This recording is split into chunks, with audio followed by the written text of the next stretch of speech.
why don't you take a seat and tell me what appears to be the problem? I know that when I do this, people are trying to figure out what pen I have. This is a Scrivener. I'm not exactly sure how to pronounce the brand. Scrivener, Scriveiner pen. Pretty affordable, and I'm really having fun with this. Anyway, why don't you take a seat? Tell me what appears to be the problem. Let's chat. I'm going to move the mic a little closer. Sorry. And now I can do this sort of ASMR, consult the doctor. Why don't you uncap your pen and sit back and relax? Doodle. Have fun. Okay. I got a couple questions today. I don't know how long this episode will be. That's why I'm obviously stalling. Some of them are fairly simple. I noticed in older videos you use a sheet of plastic beneath your hand. Are your hands no longer oily? Was more or less the question, and it was a joke. That's right, I don't really use those protectors that much anymore, definitely not in videos. I do have them, and I do actually sell them through the website. I'm just saying that because sometimes people ask me still where they can get them. Well, through me, I found stuff that I think is the right size. Can be useful. I found, actually, yes, that my skin seems to be less oily. And maybe it's partially the paper I use now, but I also think I got a little older and my skin is a little less greasy. It's true. And I don't want to mean this, I don't mean for this to become sort of consult the doctor on dermatology, because I'm not a dermatologist, but I will say that. Seems to be less of an issue. I don't know. I used to be a greasy bastard, and now I'm not. So, there you go. But in all seriousness, I have felt that difference a bit. And I do find that those plastic underlays, they do work if you do have oilier skin. Okay. Next question. You have a lot of broad nibs, but now I also see that you have a lot of fine nibs. This was on a comment on a video, I think, where I showed off quite a couple of finer nibs. May have been a goat pen video. In any case, do you find that you also write smaller if you use finer nibs? It's interesting. If you don't mind, I'll take this question in a certain direction, but I'll first answer what you actually asked. Yes, the answer is yes. If I use finer nibs, I find myself to write a little smaller. If I write with broader nibs, I find myself to write a little broader, and sometimes it's insane, like the classic pens LB5 have with the Nagahara cross point. You have to write very large. There's no other way. It's a very, very broad nib.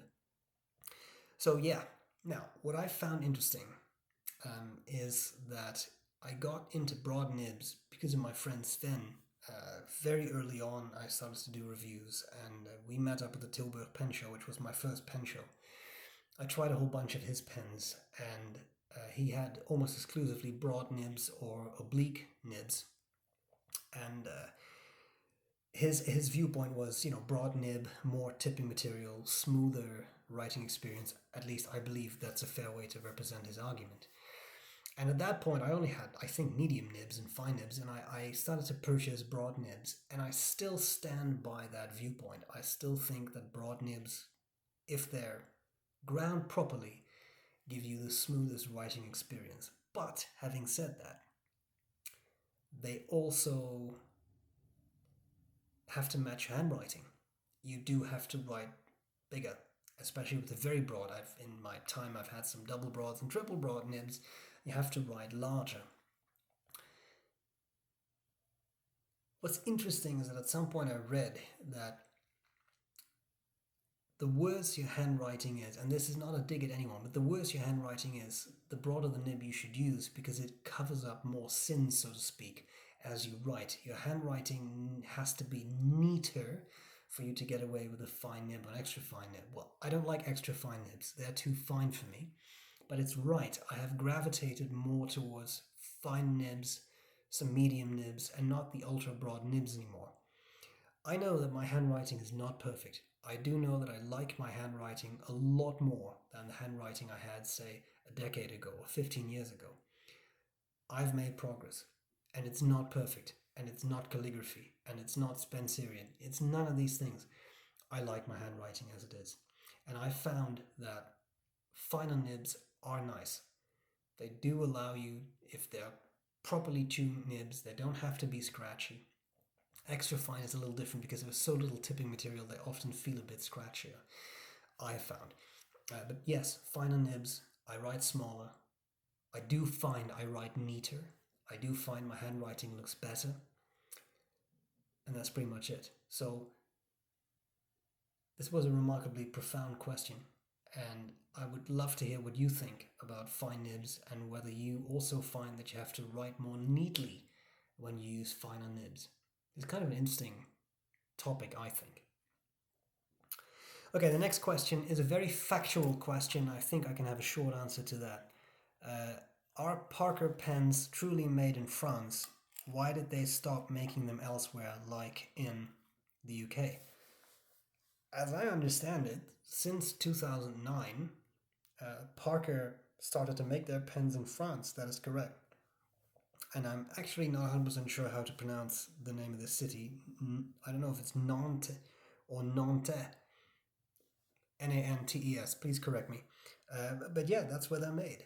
And that's because I think it's Newell that purchased Parker, and they slowly but steadily shut down Parker factories in other places of the world, like the UK, and moved production to France. A follow-up question. So that, I mean, that was pretty simple and short and sweet. The next question is, why did they stop their arrow engraving? I don't know. Rebranding. They designed, or I should say they redesigned a lot of their models, and it's entirely likely they stopped their engraving because they didn't care anymore.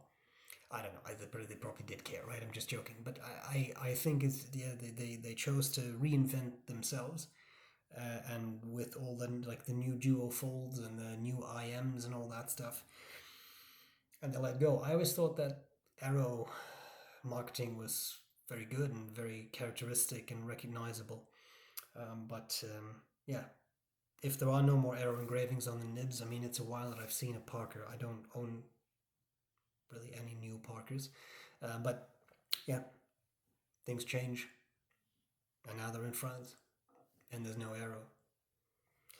Anyway, this one I thought was kind of a fun question too. Do you have any recommendations for, say, 8 to 10-year-olds for school pens?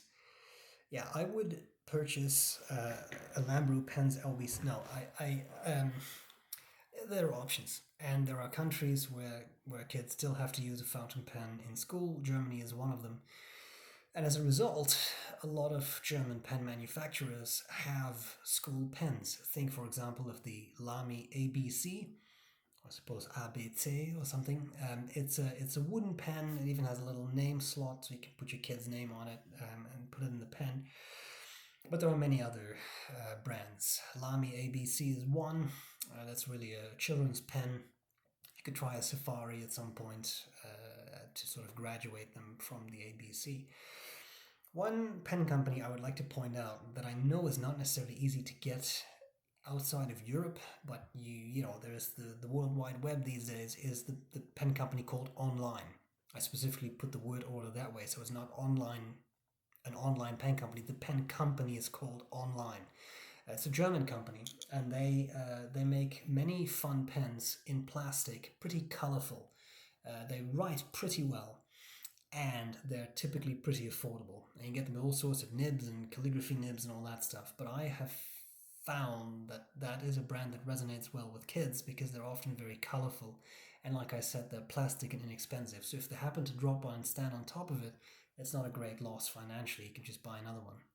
So those, I think, are fun. I have reviewed a couple of online pens. Check out my channel, and I think they make for nice pens. Also, because they typically have grip sections that are quite narrow and thin. So for children, they're not huge and oversized. Although when they start out, maybe a thicker section might be nicer. Anyway, that's kind of my idea. So the online pens, I think, are fun, affordable, and they're kind of nice. So if you're looking for something like that for an 8 to 10-year-old, I think those are good options. And I'm sorry that the online pens are not super available, but there are so many cute prints they put on their pens available that I think it's a brand definitely worth looking into. So I hope that helps. If anyone has other if anyone has any other good suggestions for school pens, let us know in the comments below. I'm sure it will be appreciated. That was it for today. I'll be back soon with more Consult a Doctor questions. If you have questions, leave them below and I shall get to them as soon as I can. That's it. Thank you so much for watching. I appreciate it. I really always feel that these videos are kind of boring, but people seem to watch them, so there we go. Thank you.